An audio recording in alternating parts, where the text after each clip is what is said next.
All right, my friends, welcome back. Welcome back to an older man review.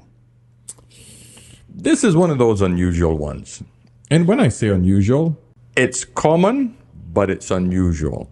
And here's what I'm talking about. It's common because I hear women with it a lot. Just 3 days ago, I had a woman here in Dubai who told me that she's with a perfect guy. She's 43 years old. She's older, but the guy that she's with, she's not happy with him. I said, what's wrong? Oh, everything is perfect. He's the perfect guy. He has the perfect job. He treats me well. Everything is great. But there's just something I'm not happy with. And I feel that, and I'm debating if I should leave him. She's 43. I said to her, please tell me what prospects there are out there for a 43-year-old woman.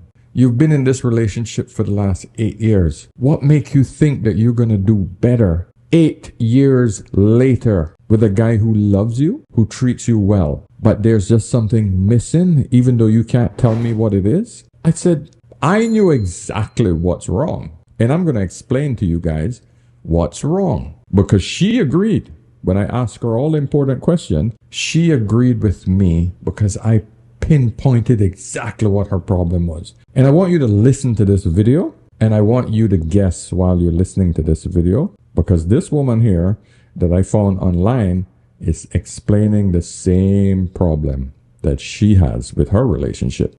So earlier this year, I ended a relationship and cut off an engagement from a great man.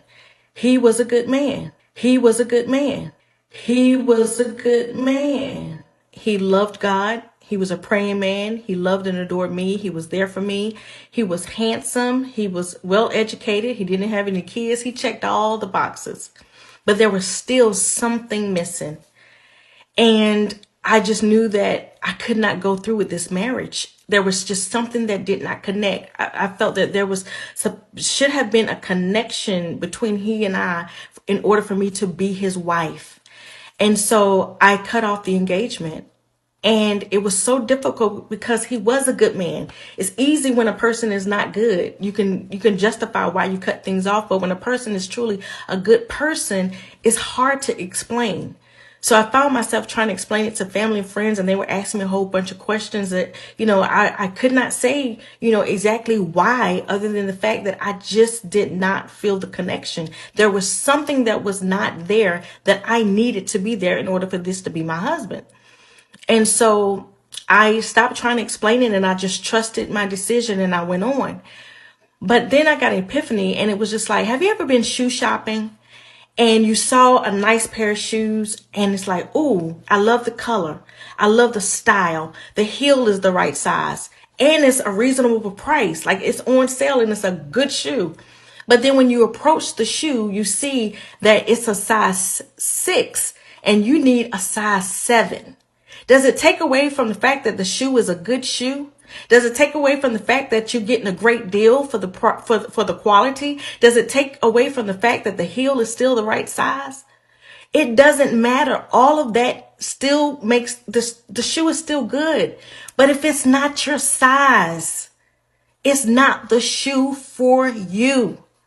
And so that is what I had to accept. Yes, he was a good man. But what that feeling was is that he was not a great fit for me.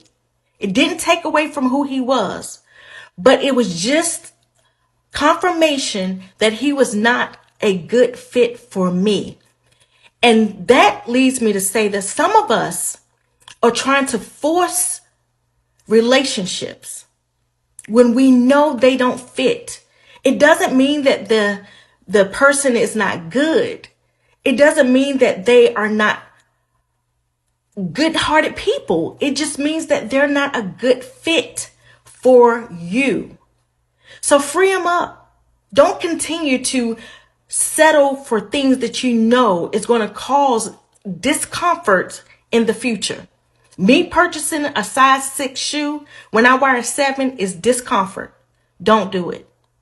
She's found a perfect guy, handsome, rich, etc., etc., but she broke off the engagement. So I want you to understand this analogy with a shoe. Just because somebody can make something sound similar to the next doesn't mean that it's actually true. Please bear that in mind. Now, she equates her relationship with a shoe that doesn't fit.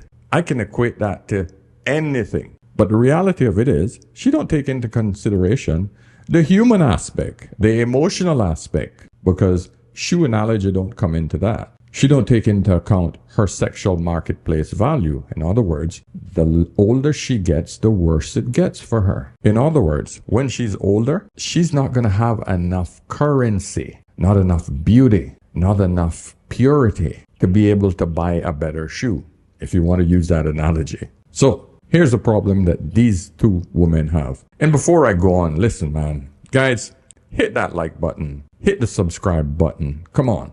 Let this algorithm know that you getting some nuggets, you getting some good shit right here. Okay?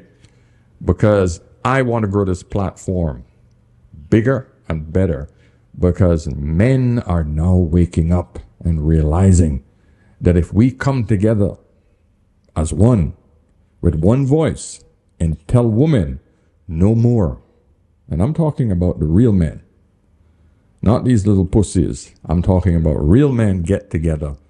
The men that women want get together and say, no, we're going elsewhere. We have options.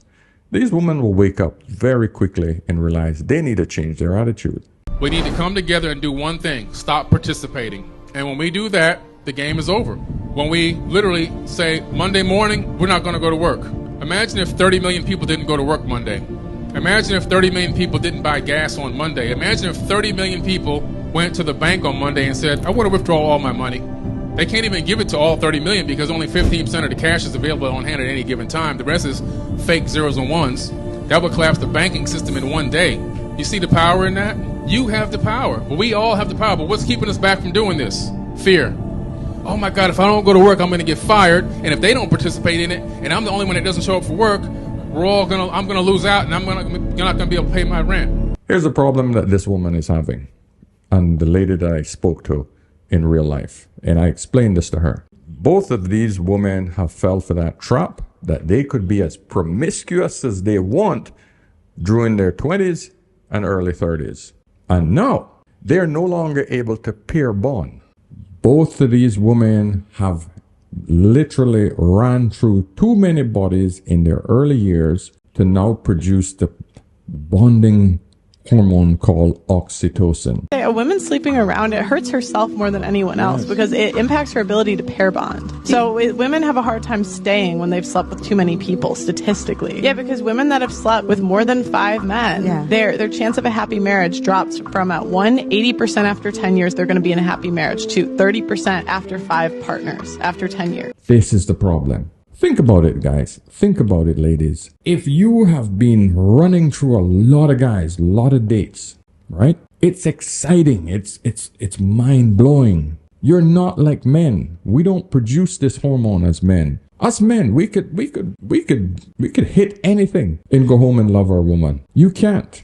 So what happens is that you get so excited going through all of these different bodies, month after month, year after year, that now, when it's time to settle down and find a man, and you finally find a good man, a man who's stable, a man who's focused, a man who has his shit together, a man who treats you well, because both of these women specifically said these men treat them well. He's not toxic. He's not putting them through any emotional roller coasters. All of that stuff is exciting for these women. But now it's time to grow up, and these women cannot find that hormone. They can't bond. They can't get excited because this man isn't making their heart beat, not driving them crazy. It's normal. These women are not used to normal. So more and more women are unable to stay in the perfect relationship. Both of these women, and you have proof on this particular video, this woman says it's the perfect guy. And this is what I'm trying to say. How does it make sense that it's the perfect guy but the wrong guy? Please tell me how that makes sense. How can it be the perfect shoe but the wrong shoe? Because the word perfect means that all the criteria are in order, including the size. But her brain cannot deal with the fact that I'm not getting that toxic craziness that drives me nuts. My heart isn't pounding every day. My nerves are steady. Women need drama. And the more drama they had in those early days when they were getting their guts beaten out, it makes it harder for them to settle down. What's the body count? Probably like 300 something. 300 something, okay. And you said, okay, 300. Yeah, what about you guys? Mine's at like 50. 50, okay. Yeah. I'm also at 50. 50. There lies the problem. So gentlemen, you make sure you vet your woman. You got to understand how many bodies she's been through. Because if you're looking to take her into a long-term commitment, you are going to have problems. You're going to have problems constantly stimulating that brain that has already gone through a lot of drugs. And I'm not talking about chemical drugs. I'm talking about the drug of excitement that other toxic men has put her through. My friend, you have to come in and be the cleanup guy. And I'm telling you, it's not easy. So a lot of these women don't realize the amount of damage they're doing to themselves going through this whole hoe phase and their promiscuous days, and I can be just like a man and have as much sex as a man. No, you can't.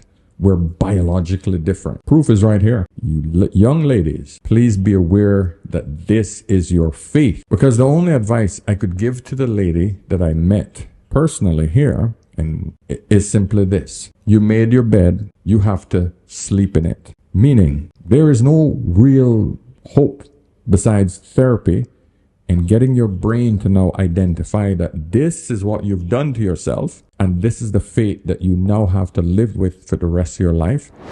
Be good to that man, because if he leaves you, the prospects of you finding another decent man at your age is slim to none. Second choice, leave this man. Take your chances on the open market right now, and the possibilities are so slim, you will probably end up buying a dog or cat, dying alone. Because you are at an age, you're in your 40s. There's nothing you can offer a man at this point that he would want from you.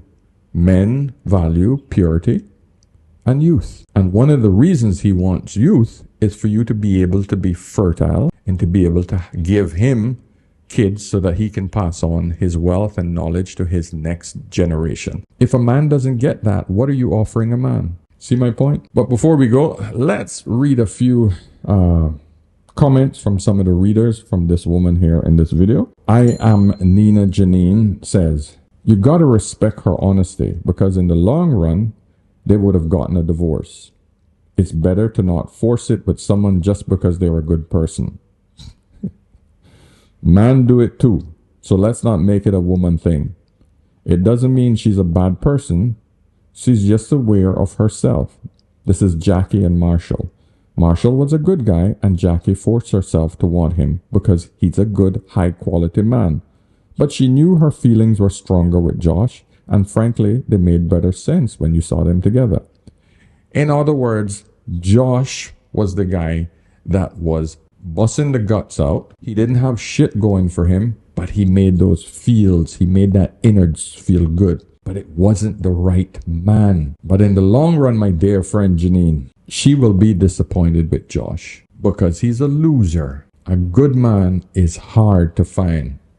And you women just can't get it. You just don't freaking get it. Unbelievable. My angel 02301017, oh God, whatever the number is. I'm not mad at her. At least she was able to catch it sooner than later. It's either their energies weren't matching or it wasn't given what needed to be given in the bedroom. People are in relationships and marriages for all the wrong reasons, so therefore they're not happy. Another delusional woman. I can tell you this, ladies and gentlemen, take note, but it's more the women that will have a problem with this statement. It's literally impossible for you to stay married for 10, 15, 20 years and still have it in the bedroom. Okay? It's okay, but I can tell you, 15 years of the same D, the same P. I don't care how you mix it up. I'm in it 18 years. Still great. Point is, it quickly loses that crazy, exciting part. So you ladies keep going on about, oh, it wasn't in the bedroom. Trust me, regardless of how that D starts early in the relationship, for even 4, 5, 6, 7 years in, it might be good. But after that, you ever heard of the 7-year itch? That shit's real. Because after 7 years, things start to get real, monotonous. There is no move that he could do that's going to drive you insane anymore. No, you know all of his moves. She knows all of your moves. That's the reality of life. But just because a good man ain't putting it down like he used to, all that means is that you've gotten used to it. It's like going to a real good, one of those real local restaurants that you get your favorite jerk chicken. You get that good old jerk pork or whatever your favorite food is, right? For me would be that oxtail and rice and peas and I eat that every day, in it, eat it. Okay, and then it starts cutting down to, once a week, cuts down to, once a month. The point I'm trying to make is it doesn't matter what it starts out, that D or that cat will get monotonous, stale. But if the person is a good person, he's providing, everything else is good, you'll be all right. But if it's a toxic man that's giving you good D, guess what's going to happen? The D is going to get old, right? He's going to start doing other things outside. You're going to go crazy and it ends up going wrong. In the end, what do? You end up with another body, another failed relationship, not a lot more trauma. It's over. Women don't see the long term. They only see the short term aspects of life. This is why it's important to have men in your life. The Riley method says, good for her. You all want women to settle for good enough just to have a man so bad. And I don't get it. Nobody would have dealt with the misery of marrying him to make everyone else happy but her. This is just another example of why single women keep women single. The woman said he was a good man. So earlier this year, I ended a relationship and cut off an engagement from a great man. He was a good man. He loved God. That should be enough. Wow. Here's another woman that says, damn, he wasn't hitting. Sad face, laugh. Glad she left him. Go so he can find what he needs. Yep, go so that you can find Mr. Toxic, so that you can get your excitement. So all these women are trying to do, you women are so cunning. You are encouraging this woman to leave a good man to go find a toxic man. Why? Because you need those good men for yourselves, right? Here you go. You guys are good. You guys are good. Unbelievable. Oh, man. Anyway, guys, listen. Let me know what you think. I'll be happy to get some good feedback. Of course, subscribe. If you guys want to ask me some personal questions and you want to make it quick and easy, go over to my page on Instagram, Ask an Older Man, same URL. And if you need some serious problem solved, you need a mentor, or you want to talk to some ladies, practice your male communication skills, head over to askanolderman.com. All right. So until next time, remember, whenever you're in doubt, always ask an older man. Cheers.